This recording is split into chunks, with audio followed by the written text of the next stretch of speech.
All right, and good evening, everyone.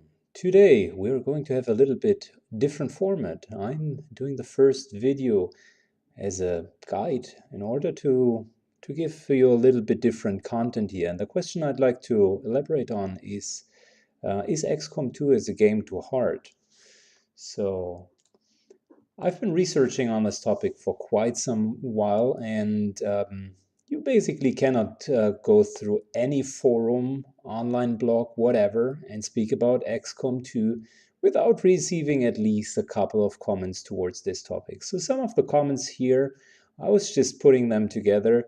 They are real comments, so you could basically Google them, and you will probably even find the respective threads. And if you read through them, I'm just going to take some samples here.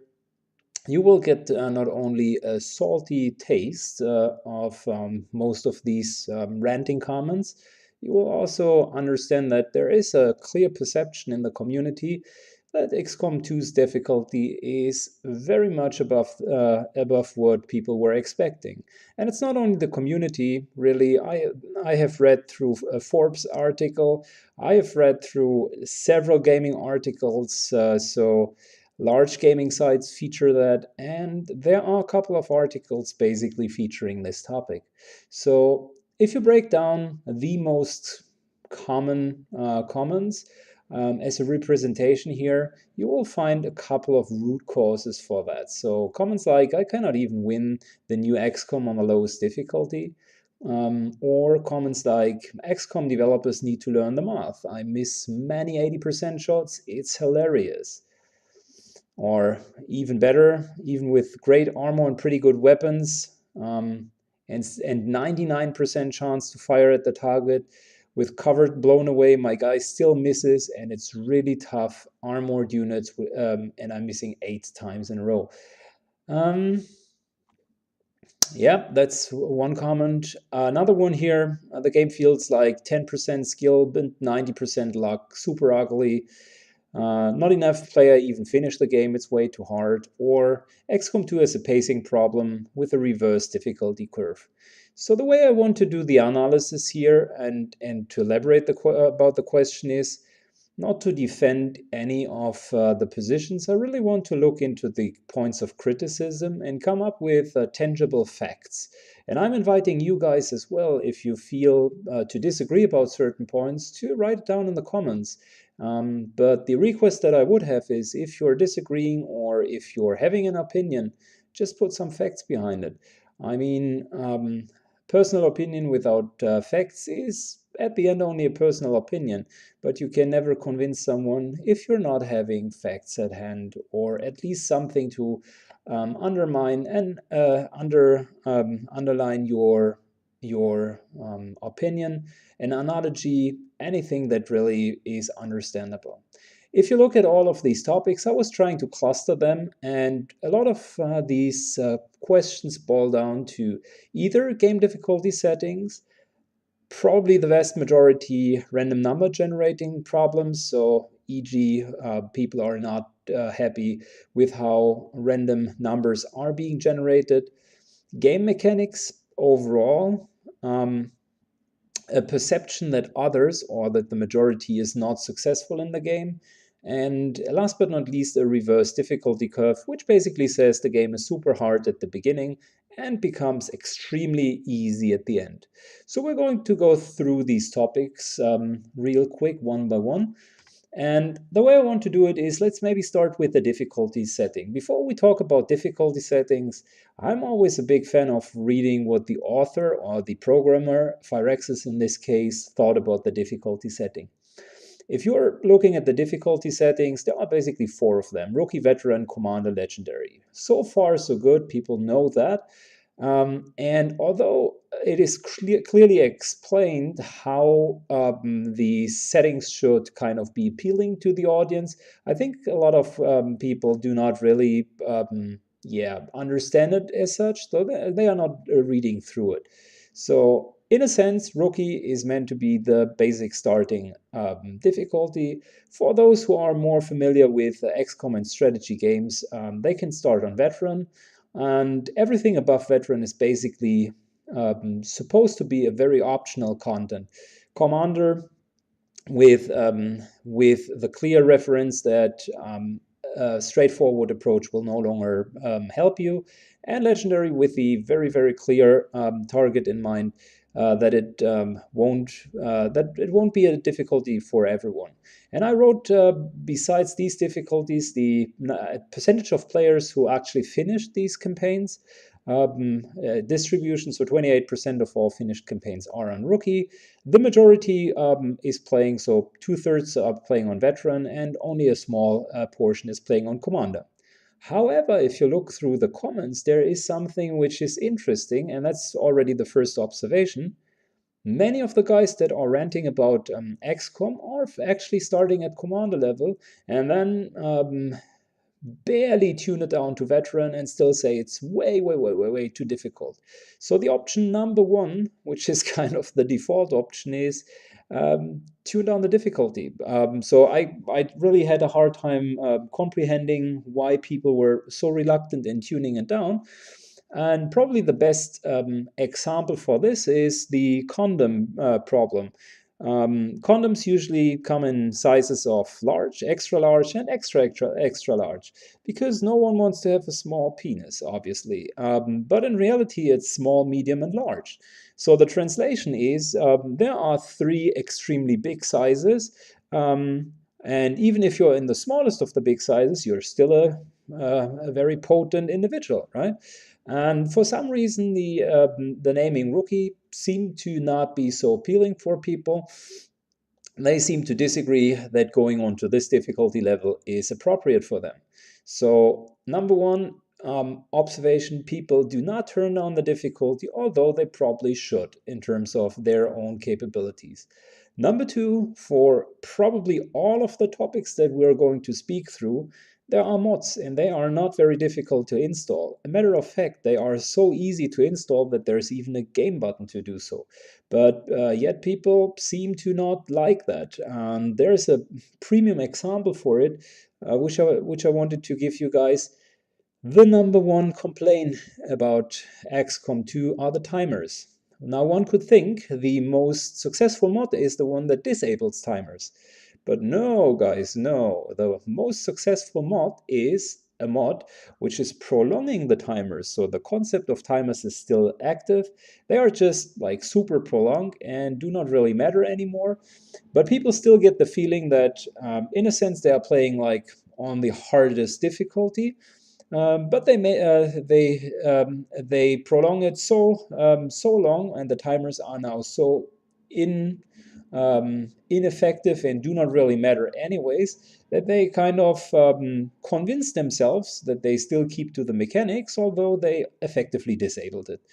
And that's interesting as well. So the clients of these ranting comments obviously show a behaving pattern. I'm not going to judge it or say it's good or bad.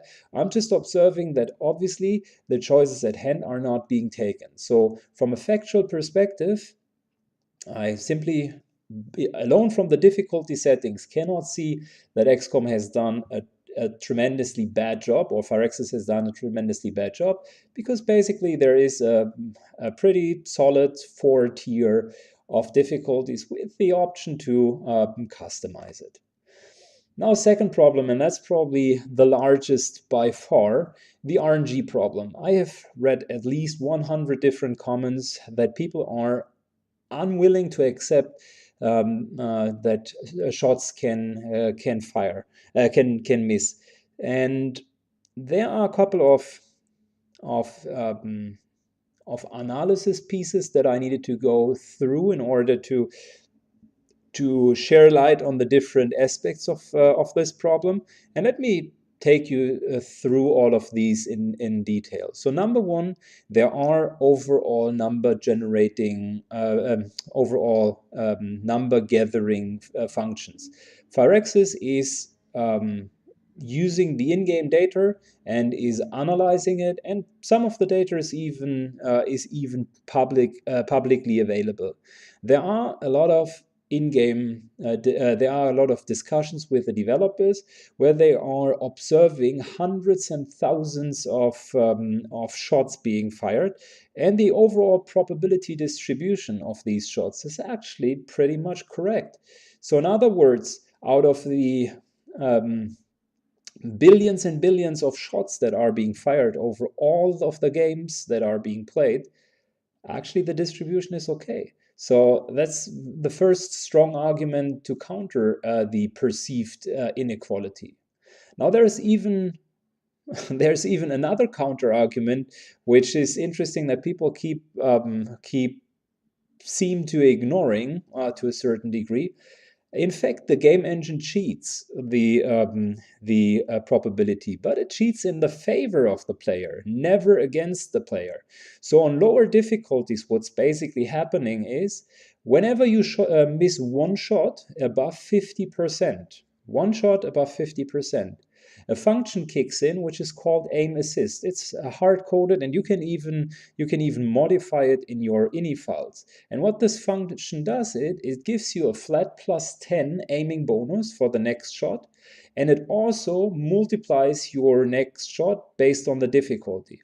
So the highest multiplication is on rookie, and the lowest one is on commander. So everything beneath legendary difficulty will have this function included. And I gave you two examples here. Like, you do have two rookies with 50% effective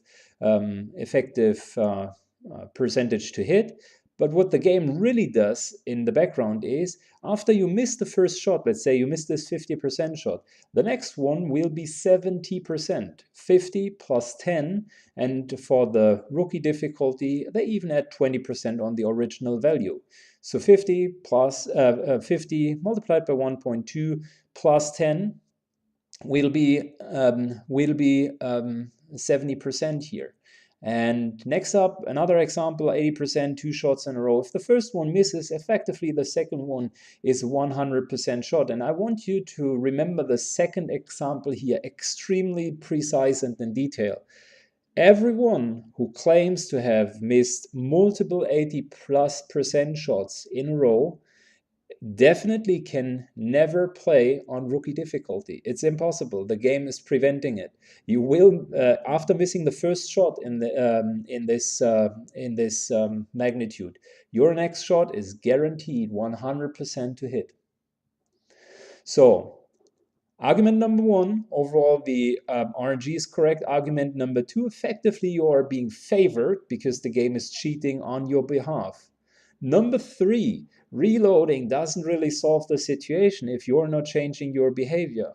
The way XCOM works is it's selecting random numbers. 81, 20, between 1 and 100, 81, 20, 35, and 76, for instance. These numbers in their order will always be the same. This is called seed, and that's being rolled at the beginning of a mission. Now, if your percentage chance to hit something is lower than this number, it will miss. If it's higher, it will hit. I kind of highlighted it here so it's more intuitive. In other words, if you're changing the order of what you're doing, if you're safe scumming, you effectively can become better. That's a given fact. However, if the numbers here are bad, even changing the order cannot change it. And like we already said, the numbers here pretty much are correctly determined from a random number generator. Now, all of this will kind of convince the clear and rational person, but there's obviously also something which I would call a subjective perception bias about chances. And subjective perception bias describes the phenomena where you only remember the very, very bad happenings, and you will never or seldom remember the ones that are going into your favor. So overall, your perception of effective chance is wrong. It is not correct. And let me give you some of the examples why that is the case. Now I hear a lot of people ranting about their 80–90% chances that are constantly missed. But have you counted the number of hair triggers or the number of executions over the whole campaign that happened? Often, although it's only a 5% chance to happen, you will have a lot of hair trigger triggers or procs, and you will have a lot of executions, but you won't really realize them, and your brain doesn't effectively say, wow, that was a super low percent, but I got lucky here. So luck is underrepresented in our subjective perception. And secondly, there is also a very wrong perception about percentages. I gave you some examples here. So the chance of missing 80% shots in a row is effectively 0.8%. So 1 out of 100 times, nearly, you will miss 80% shots in a row. Or let's take a more extreme example, missing 95% shots. They should have been a hit, right? No, not right. In 0.25%, so 1 out of 400 times, you will miss 2 of these shots in a row. Now I calculated for you just to give you a little bit of a reference number. If you take 3 to 4 shots per alien, which if you look at the stronger aliens is probably the lower side, and if you look at the weaker aliens is probably the upper side. So overall, let's say 3 to 4 shots per alien that you need to kill it, and an average campaign on rookie, veteran, or commander difficulty ends up with between 300 and 400 aliens. We're talking about anything in the ballpark figure of 1,000 to 1,200 shots fired during your campaign. So that nets from an expected value 12 times the scenario that you're going to miss 80% shots in a row. And it includes 3 times that you will miss 95% shots in a row in one campaign. And guess what? That is totally normal. That's the normal distribution.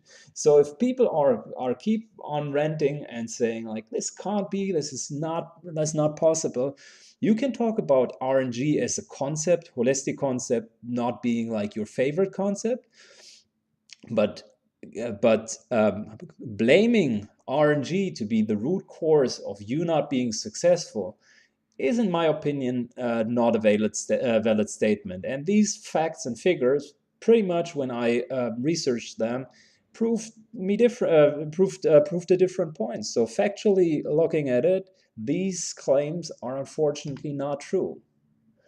Next up, the topic of game mechanics. So basically, that category contains comments like, it is impossible for XCOM to win. The aliens are always stronger, and we have absolutely no chance. There are many, many more aliens, and it is impossible to do it. Well, let's look at the facts and see if it's really impossible. I've taken an example of the early game here for XCOM, because the most complaints started in the early game. People were saying the early game is absolutely hard, it's relentless, we can't do it.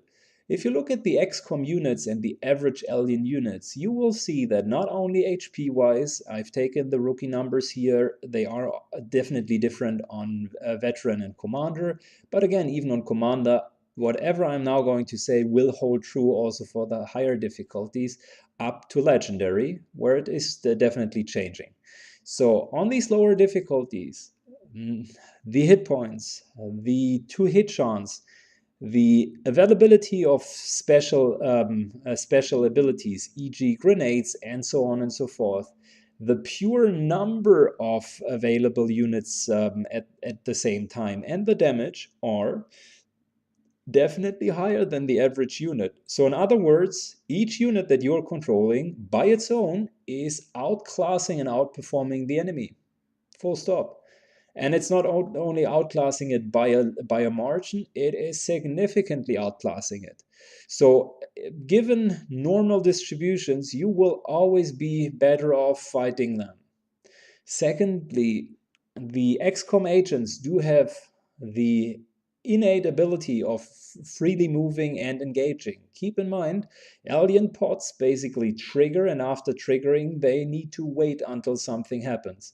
So in effect, you always have first strike. With Overwatch, you even get a bonus round on top of it, which is a crazily strong power compared to what the aliens have.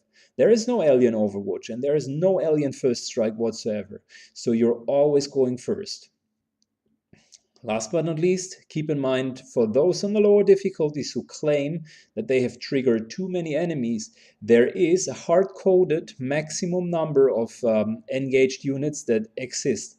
So on Rookie, there cannot be more than 4 aliens that are engaged with you. If the number of engaged aliens is higher than that, they will retreat a little bit and wait until some aliens die. So you are never fighting more than 4 aliens, which, by the way, is your early squad size, and in the late game you're even always in higher numbers. So you're fighting on at best 6 versus 4, which is not only stronger units but also higher numbers. So as much as I would want to see an overpowering of aliens here in the game mechanics, the pure facts simply do not support that, unfortunately. So, second last topic, success perception in general. Um, Part of it was the first point here, the overall kill ratio. Another part is the game finishing ratio that I wanted to talk about. Now, the overall kill ratio is kind of, there are way too many XCOM soldiers dying and way too less aliens. So I did a little bit of research. Overall, and that's in April 2016, we have 178 million killed aliens versus 11 million killed soldiers. The reference to this are officially Firaxis numbers. They are publishing it. So we're talking about a 16.1 to 1 ratio between alien kills to soldier kills. Well, that is pretty good in my book. So the average mission on lower difficulties is 6 to 8 aliens, which means if you're not doing something significantly wrong, most of the missions will be without even losing 1 unit. I cannot really see how this overall kill ratio is somehow in the favor of the aliens. And keep in mind, this kill ratio contains all of the missions on all of the campaigns where you stop playing after the Gatecrasher mission, when you basically lost the squad or basically lost parts of your squad. So the kill ratio could be much better if you're only looking at really played campaigns. And one aspect which underlines it is that out of the 17 million soldiers, 11 million soldiers that actually were trained, only 1.8 million ever made it to Colonel. So in fact, a lot of games stop prior to the mid and end game, which surprises me that people are raising an opinion when they have not even made it to the end game. But it kind of falls probably in the same self-perception bias that I have spoken about earlier. The second topic is people were claiming that the game finishing ratio is too low and that XCOM 1 was super easy while XCOM 2 is significantly more difficult. And I was just checking the Steam data here. Now, approximately 35%, and I think it's going to be a growing number because the game hasn't been out for long, of all players that bought the game effectively finished it. 35, so 1/3. Is that good or bad? I gave you a couple of reference values here to make up your own mind. The first XCOM was only finished by less than 27%. Civilization 5, which is from the same company and pretty much regarded one of the fairest and most well-balanced strategy games, only has a 23% finishing ratio.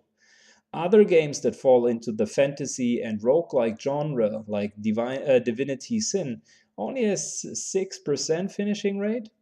And some other blockbuster titles, Borderlands 2 and Skyrim, is related but not specifically alike products, are ranging between 25 and 38%. Now, Of course, you can list a couple of other products here. I can only say that the sample that I've taken is trying to shed light on similar products. Specifically, the sample for XCOM 1 was relevant in my opinion, and none of these finishing rates or successfully finishing game rates basically tells me that XCOM 2 is too hard. Matter of fact, even more percentage of players have beaten the second game, which is pretty good, I think. So I don't see an issue here. Last but not least, the claim of the reverse difficulty curve. It's too hard in the beginning, it's too easy in the end. Now, if you look at it, there is a certain truth in what's being said here. The start of the campaign has both from the equipment side and also from the skills side, skills as abilities of your soldiers, a certain limitation. There are less soldier skills and extremely limited items. So that's one thing that is just a given fact. No, that's not deniable. Secondly, it is also not deniable that XCOM itself is a snowbally game. And by snowbally, it means if one of the sides is doing extremely well, it becomes harder and harder to catch up.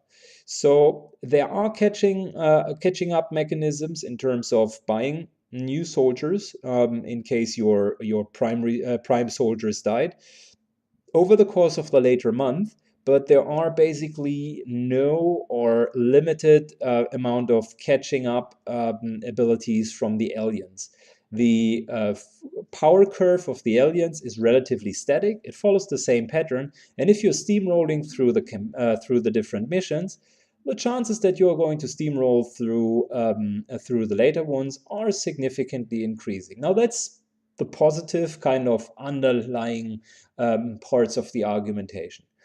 The negative or the contradictory arguments, so to speak, would be the also existing self-selection bias. So what I mean with this is there is a perceived result of this decreasing curve because effectively only games that are good and that players are doing good in are being continued. Whenever the player is particularly doing bad, there is a very high motivation to abandon the campaign. And if you look through your campaigns, reality will tell you probably you have abandoned more campaigns than you have actually played. If you look at them, some are hopelessly lost, probably others you could have won, but the nature of most of the players is that they will simply try to abandon the campaigns. Hence, there is a self-selection bias. If you're only going to the end game on campaigns where you are actually doing extremely well, of course it's going to be easier. Thanks Captain Obvious for pointing that out. Now, I don't want to trivialize the argumentation here. I see a certain truth in the statement that definitely this difficulty curve could be a little bit steeper at the end. This is understandable, but here's what I do not understand. Although there is a reverse difficulty curve, how does a reverse difficulty curve automatically make XCOM 2 too difficult? And this argument hasn't been clear to me, and so far no one could really explain it. So I would say this is a neutral point overall, but kind of considering and probably weighting both of the sides. But it is maybe the least relevant point for the whole discussion. Now, if we come to the summary, and I'm trying to be as objective here as possible and not prejudging in any direction, we have looked at the game difficulty settings and whether or not they're explained bad.